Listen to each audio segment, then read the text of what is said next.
తరుగు తక్కువ బంగారం ఎక్కువ. BNR gold and diamonds, Vijayawada, Bengaluru, Vizag. Hi hello, welcome to Suman TV. నేను మీ రోషన్. సో యూకే నుంచి అంటే ఫస్ట్ నుంచి కూడా ఈ స్కామ్లో, నందూస్ వరల్డ్ స్కామ్లో విక్టిమ్స్ అందరికి కూడా చాలా సపోర్టివ్గా ఉండి అవేర్నెస్ తీసుకొచ్చారనమాట. అంటే ఈ విషయాన్ని బయటికి తీసుకొచ్చి వీళ్ళందరికీ చాలా నష్టం జరిగింది, న్యాయం చేయండి అని కూడా ఫస్ట్ నుంచి కూడా ఫైట్ చేస్తున్న వ్యక్తి అనమాట జైపాల్ రెడ్డి గారు. సో మనకి లండన్ నుంచి లైవ్లో మాట్లాడటానికి సిద్ధంగా ఉన్నారు. నమస్తే బ్రదర్, హౌ ఆర్ యూ? నమస్తే రోషన్ గారు, ఎలా ఉన్నారు? సూపర్ అండి, super. First of all hats up brother. అంటే మన తెలుగు వాళ్ళకి అట్లీస్ట్ అంటే మీకు ఇబ్బంది లేదు, మాలాంటి వాళ్ళని సపోర్ట్గా ఉంటామని ఒక భరోసా ఇచ్చి మీరు ఫస్ట్ నుంచి కూడా వాళ్ళకి సపోర్ట్ చేస్తున్నారు. ఒక చిన్న హోప్ ఎక్కడో తెలియకుండా ఉంటుంది. డబ్బు వెనక్కి వచ్చినా రాకపోయినా మన వాళ్ళు సపోర్ట్ చేస్తున్నామంటే వేరే కంట్రీస్లో చాలా హ్యాపీగా ఉంటుంది మాలాంటి వాళ్ళకి కూడా. మీకు ఎప్పుడు తెలిసింది, ఎవరి త్రూ తెలిసింది ఇంత పెద్ద స్కామ్ జరిగిన తర్వాత? మీరు అక్కడ ఎప్పుడో సెటిల్ అయిపోయిన తెలుగు వాళ్ళు డిస్కషన్ ఏం జరిగింది అసలు అక్కడ?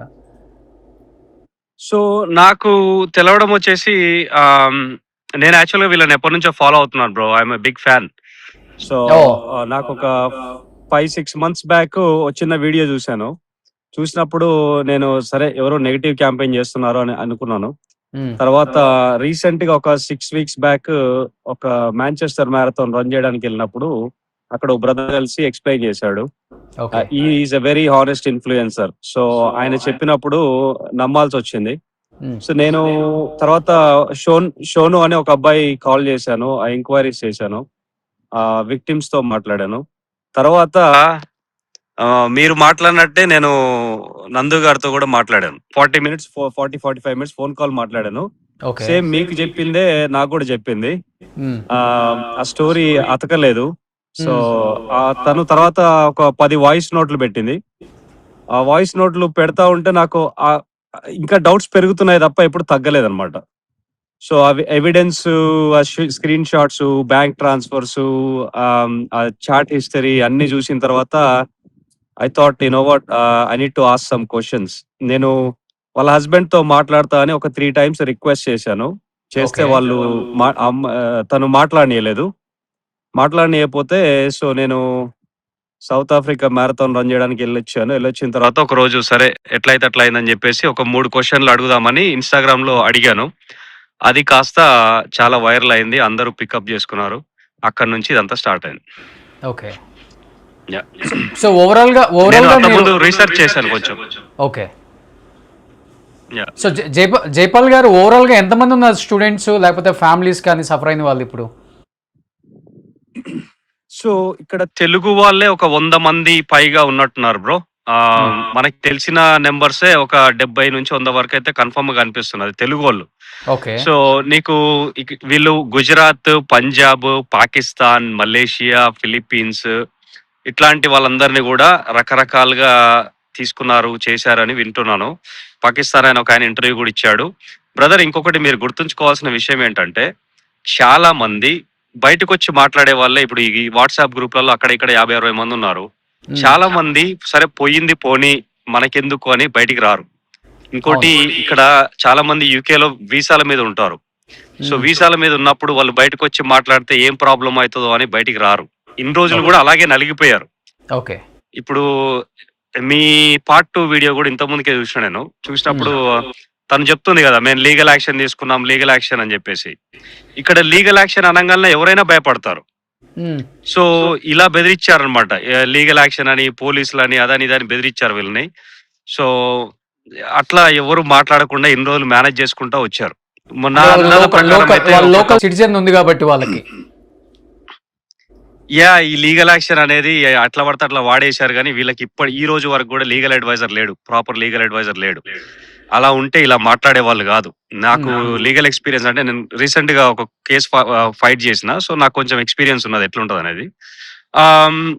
సో ఒక బ్రదర్ తో మాట్లాడుతుంటే చెప్పాడు, ఎస్టిమేటెడ్ నెంబర్ వచ్చేసి 3 to 500 people ఉంటారు వీళ్ళ విక్టిమ్స్ అని. ఇది చాలా పెద్ద స్కామ్ బ్రో. అర్థం కాదు అంటే అంత. నేను స్టార్టింగ్ లో ఒక 5-6 crores ఉంటుంది అనుకున్నాను, but it's much more beyond your wildest dreams. అంటే మోర్ దెన్ 100 crores అంటున్నారు కొంతమంది. Is it right? Probably estimated, yes. Okay. అంటే ఓన్లీ హస్బెండ్ వైఫ్ కాకుండా ఇంకెవరైనా ఉన్నారా వెనక జైపాల్ గారు? నాకు తెలిసి అయితే ఎవరు కనిపించట్లేదు బ్రో. కాకపోతే నాకు అర్థం కాని విషయం అదే. ఒక్క వ్యక్తి ఒక్కడే ఇట్లా ఇయన్నీ ఎట్లా మేనేజ్ చేశాడనేది. అంటే యాహ్! ఓన్లీ ఒక్కడే మేనేజ్ సో చేసాడా? లేకపోతే నందు కూడా ఉందా దీంట్లో? ఈ కంపెనీస్‌లో అయితే ఇద్దరున్నారు బ్రో. నేను చూసిన బ్యాంక్ ట్రాన్సాక్షన్స్ అన్నీ ఇద్దరి అకౌంట్‌లోకెళ్ళినాయి. ఐసీఐసీఐ బ్యాంకు, హెచ్‌డీఎఫ్‌సీ బ్యాంకు, ఇక్కడేమో మాన్జో బ్యాంకో ఏదో ఉన్నది. దాంట్లోకెళ్ళినాయి. ఇద్దరి అకౌంట్‌లోకి డబ్బులెళ్ళినాయి. ఇది ఓకే. 2024 నుంచి నేను ట్రాన్సాక్షన్ చూసిన మొత్తము పోయినాయి. సో, అది కథ. మీ పార్ట్ 1 ఇంటర్వ్యూలోనేమో మేము లోన్‌లు ఇచ్చాము. వాళ్ళు మాకు తిరిగిస్తున్నారు అని చెప్పారు. చెప్పారా లేదా? అవును, అవును, అవును. యాహ్! సో, వాళ్ళు ఇప్పుడు జైపాల్ రెడ్డికి లోన్ ఇస్తే, జైపాల్ రెడ్డి మళ్ళీ మీకు తిరిగిచ్చినట్టు ట్రాన్సాక్షన్ చూపిస్తున్నాడు. మరి మీరు జైపాల్ రెడ్డికి లోన్ ఇచ్చినట్టు ఒక ట్రాన్సాక్షన్ చూపియొచ్చుగా? అసలు ఎక్కడా మాట్లాడలే వాళ్ళు దీని గురించి. ఈ ఇష్యూ గురించే మాట్లాడలే. నందూస్ వాళ్ళు నా సో, ఫోటో మరి తప్పు పెట్టుకొని చేయనోళ్ళు బీర్ బయటకు షూట్‌కి వచ్చి వస్తుందని. మాట్లాడొచ్చుగా? ఎగ్జాక్ట్లీ. బట్ ఏదైనా యాక్షన్ యాహ్! తీసుకోవచ్చా యూకే లా ప్రకారం వాళ్ళ మీద? అక్కడ ఎవరైతే విక్టిమ్స్ ఉన్నారో వాళ్ళకి జస్టిస్ వస్తుంది అంటున్నారు, వస్తుందా? బేసిక్‌గా ఈ సీఓఎస్‌కి డబ్బులు కట్టడమే తప్పని. యాహ్! మ్మ్. సో, డబ్బులు తీసుకోవడం ఎంత తప్పో, కట్టడం కూడా అంతే తప్పు. కానీ జనాలు they do what they do, right? So, survival కోసం ఎన్నో పనులు చేస్తా ఉంటారు.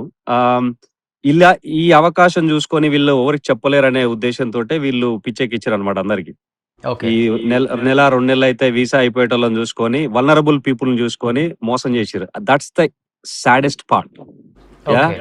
నువ్వు ఒక పూట తిని, ఒక పూట తినకుండా ఇంత దూరం వచ్చినావని చెప్పుకునేదానివి. వీళ్ళని ఎలా మోసం చేయబుద్దయింది నీకు? That's ridiculous. యాహ్! సో, వీళ్ళ మీద ఏమన్నా ఈ సీఓఎస్ గురించయితే యాక్షన్ తీసుకోవాలంటే కొంచెం కష్టం. వీళ్ళకి ఆల్రెడీ లైసెన్సెస్ క్యాన్సిల్ అయినాయి. కాపోతే there are other angles. Legal experts explore చేస్తారు. అది మనం చెప్పేది కాదు. ఎన్ని ఇయర్స్ నుంచి ఉంటున్నారు మీరు అక్కడ బ్రదర్, యూకేలో? నేను ఒక 18 నేను చేసిన పాపాలకి 18 ఇయర్స్ అయితుంది బ్రో ఇక్కడ. ఎందుకని అలా అనుకో, కానీ కానీ ఇండియాని మించిన సేఫెస్ట్ కంట్రీ ఎక్కడ లేదు కదా వాళ్ళలోనే. ఎందుకు ఇప్పటికి కూడా ఇంతమంది స్టూడెంట్స్ లేకపోతే జాబ్ చేయడానికో వీసాల కోసం ఆస్తులు అమ్మేసి ఎకరాలు అమ్మేసి ఇలా ఇలా బలైపోతున్నారు మన తెలుగు వాళ్ళు ఎక్కడికి వెళ్ళినా కానీ? ఎందుకు అర్థం కావట్లేదు. మీరు అందుకని అడిగాను ఎన్ని ఇయర్స్ నుంచి ఉంటున్నారు మీరు అక్కడ అని. Number of reasons bro. I think we can explore on different call. జనాలకి అంటే ఇక్కడికి యూకేకి వస్తే నెలకి 2 లక్షలు వస్తాయి, 3 లక్షలు వస్తాయని అనుకుంటారు కానీ దాంట్లో ఖర్చులే సగం పోతాయి. ఇక్కడికి వచ్చినాక పడే కష్టం అక్కడే పడితే చాలా సెట్ అయిపోతారు. అది ఎవరికి చెప్పినా వినరు.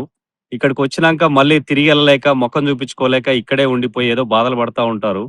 నిజంగా లాస్ట్ ఒక 10 ఇయర్స్ నుంచి చూసుకుంటే ఇండియాని మించిన దేశం లేదా యాక్చువల్‌గా. మంచి అవకాశాలు చాలా ఉన్నాయి ఇండియాలో. యాహ్! సో, మాలాంటోళ్ళకే ఇగ ఉండే కాడికి ఉన్నాంరా ఇక్కడ, ఇక తిరిగి వచ్చేద్దాం అన్నట్టు అనిపిస్తా ఉంటది. కాపోతే ఇగ పిల్లలు, మా ఇల్లులు అన్నీ ఇక్కడే ఉంటాయి కాబట్టి మూవింగ్ అనేది అంత ఈజీ కాదు. But will see. So, okay. అట్లా ఆ ఆశతోటొస్తారు. ఇంకోటి యూకేకి ఈ వీసాలకి ఎందుకు ఇట్లా పే చేస్తారంటే, యూకే ఒకటే దేశంలో ఎట్లా అంటే 5 ఏండ్లు ఎలాగోలాగా ఉంటే ఈ వీసాల పైన మీకు పీఆర్ వస్తది. ఐఎల్ఆర్ వస్తది. అది అమెరికాలో తర్వాత అట్లా రాదు. వేరే దేశాల్లో అలా రాదు. అందుకనే యూకేకి ఈ వీసాల కోసం లక్షలు లక్షలు పోసి కొంటా ఉంటారు. యాహ్! సో ఓవరాల్గా తెలుగు వాళ్ళకి కొంచెం మీరు మీలాంటి వాళ్ళు సపోర్ట్గా నిలబడాలని కోరుకుంటున్నాను బ్రదర్. ఎందుకంటే మీరు చాలా ధైర్యంగా డేర్ చేసి బయటకు వచ్చి చాలా దీని గురించి మాట్లాడారు. ఈ ఇష్యూ గురించి కూడా first of all hats up దానికి. బట్ మీరున్నారన్న ఒక భరోసా అయితే మన వాళ్ళకు ఉంది ఇప్పుడు. డెఫినెట్గా ఎవరిని అడిగినా కానీ జైపాల్ గారు స్టాండ్ తీసుకొని మా వైపున బాగా మాట్లాడుతున్నారని కూడా ఉంది.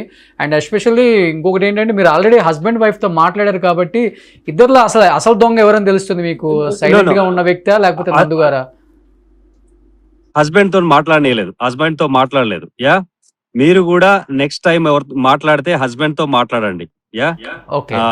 ఇంతవరకు హస్బెండ్ అయితే మాట్లాడలేదు.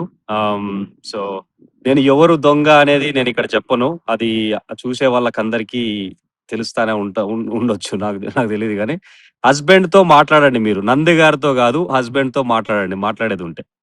డెఫినెట్గా brother. So anyhow thank you. ఏదైనా అవసరం ఉంటే నీడ్ ఉంటే డెఫినెట్గా మిమ్మల్ని మళ్ళీ కూడా కాల్లోకి తీసుకుంటాం. రేపు మీరు మాట్లాడాలి. తెలుగు వాళ్ళందరూ కూడా ఎవరిని అడిగినా కానీ జైపాల్ రెడ్డి అంటున్నారు కాబట్టి మీరు వాళ్ళకి కొంచెం స్టాండ్ అయ్యి వాళ్ళకి కొంచెం ధైర్యం చెప్పాలని కోరుకుంటున్నాను. Thanks brother. ఈ ఇష్యూ మీరు బ్రాడ్కాస్ట్ చేసినందుకు కూడా చాలా థ్యాంక్స్. చాలా మంది చాలా సాడ్ స్టోరీస్ ఉన్నాయి దీంట్లో. ఎవరికి చెప్పుకోలేక, ఎవరికి ఏం చేయలేక నలిగిపోయి ఉన్నారు పోరగాళ్ళు పాపం. నేను పొద్దున్న లేస్తే అరే జాబ్లు ఎట్లా తెచ్చుకోవాలి, ఇంటర్వ్యూలు ఎట్లా చేయాలని చెప్పేసి మన ఇన్స్టాగ్రామ్ లో చెప్తా ఉంటాం ఆస్తి అని. ఒక దిక్కు మనమేమో జీవితాలు బాగుపడాలి అని చెప్పేసి మనం ఏదో ట్రై చేస్తా ఉన్నాం మనకున్న కొంచెం టైంలో. అసొంటిది ఇట్లాంటి స్టోరీస్ విన్నప్పుడు చాలా బాధ అనిపిస్తుంది. ఎస్పెషల్లీ ఒక ఇన్ఫ్లుయెన్సర్ నిన్నెంతో మంది నమ్మారు, 30 లక్షల మంది దాకా నమ్మారు. నమ్మినప్పుడు ఇలా చేయడం అనేది చాలా heinous acting. Honestly this is disgusting. Okay sir, thank you brother. Okay, మీరు కూడా బిజీగా Thank you, ఉన్నారు, brother. బయటకు వచ్చి All the best, లైవ్ లో yeah. కనెక్ట్ అయినందుకు thank you so much. Suman టీవీలో మీ పర్సనల్ అండ్ బిజినెస్ ప్రమోషన్స్ కోసం కింది నెంబర్కి కాంటాక్ట్ చేయండి.